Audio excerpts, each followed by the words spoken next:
Bienvenue dans cette capsule sur la proportionnalité où nous allons voir aujourd'hui comment utiliser la proportionnalité pour calculer des grandeurs. On va parler de vitesse et on va parler d'échelle du plan. Alors commençons par la notion de vitesse.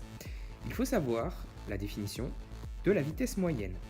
Donc la vitesse moyenne d'un objet mobile sur un trajet est la vitesse que cet objet aurait en parcourant la même distance pendant la même durée à vitesse constante.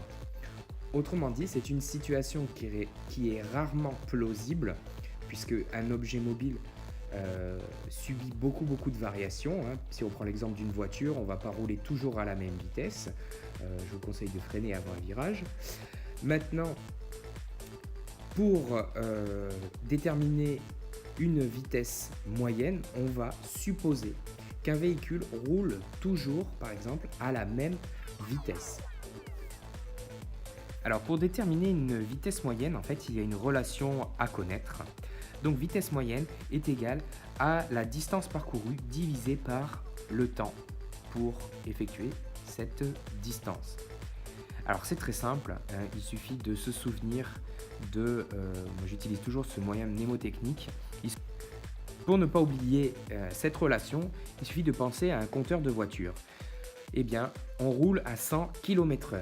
Quand on le dit, 100 km/h c'est la vitesse, eh bien on a la distance, kilomètre, divisé par les heures, km/h. Voyons un exemple avec un train qui roule 3h30 à une vitesse moyenne de 150 km/h. Vous vous souvenez, petit rappel, ici j'ai ma vitesse avec la distance et le temps.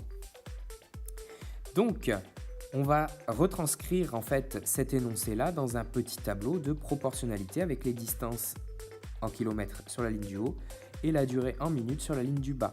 Attention à vos conversions. En proportionnalité, la plupart des erreurs proviennent des conversions. Donc vous reconnaissez ici une situation que vous connaissez, si vous avez vu la capsule précédente, c'est un produit en croix.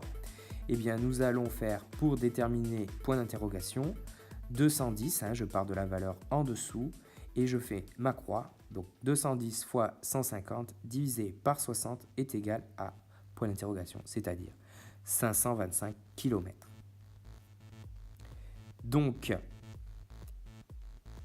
en 3h30, si le train roule à 150 km/h, il effectuera 525 km. N'oubliez pas de faire une petite phrase pour expliquer votre calcul.